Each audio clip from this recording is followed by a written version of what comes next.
In this week's Parsha, the Torah tells us about the brachos which Yaakov Avinu gives over to his children before he passes away. And if we look at the first three brachos, they don't seem to be the most positive of brachos. Reuven is reminded about the time in which he switched his father's beds around and messed around with his father's relationships with his mothers. Shimon and Levi are reminded about the genocide which they committed against the city of Shechem. And if you take a look, it doesn't really seem like the most positive of brachos.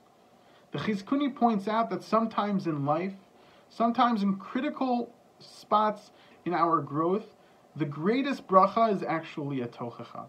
Sometimes our greatest kli, our greatest way to grow is davka through some constructive criticism, through being critical. Now, it's so important how that criticism is done. It's so important in which environment that's done. It's so important how that's done. And I think Yaakov Avinu bestows upon us a little bit of an insight in how to be properly critical about people when you're trying to give constructive criticism. And I think there's two lessons in which we learn. The first one is that it seems odd that Yaakov is not giving each one of his children their own time to be with him and to speak and to hear their brachos on a personal level. However, we see that Yaakov brings them all together. Hey, asfu va'agid alachem es asher yikra eschem acheris hayamim. Come together, and together we're going to figure out. We're going to speak about what is going to be.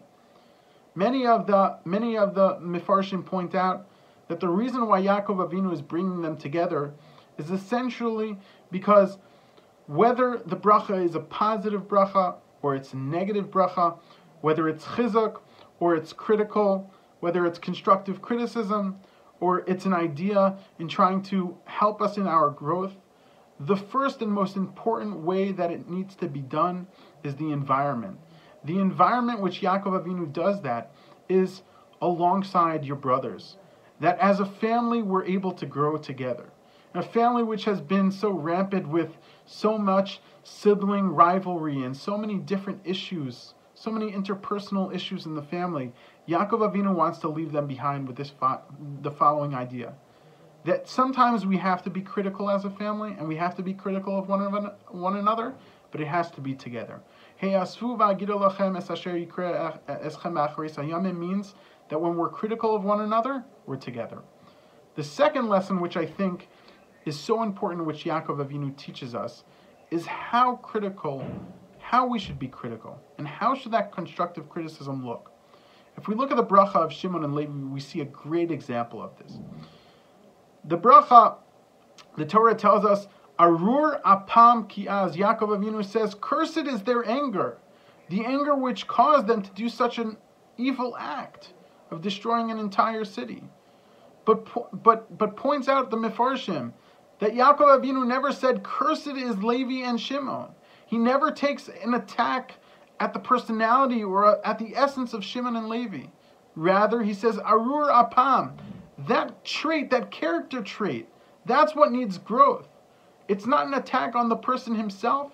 It's an attack on that personality, that characteristic, that part of who he is. It's not who he is. Yaakov Avinu doesn't say, Levi and Shimon, you guys are terrible.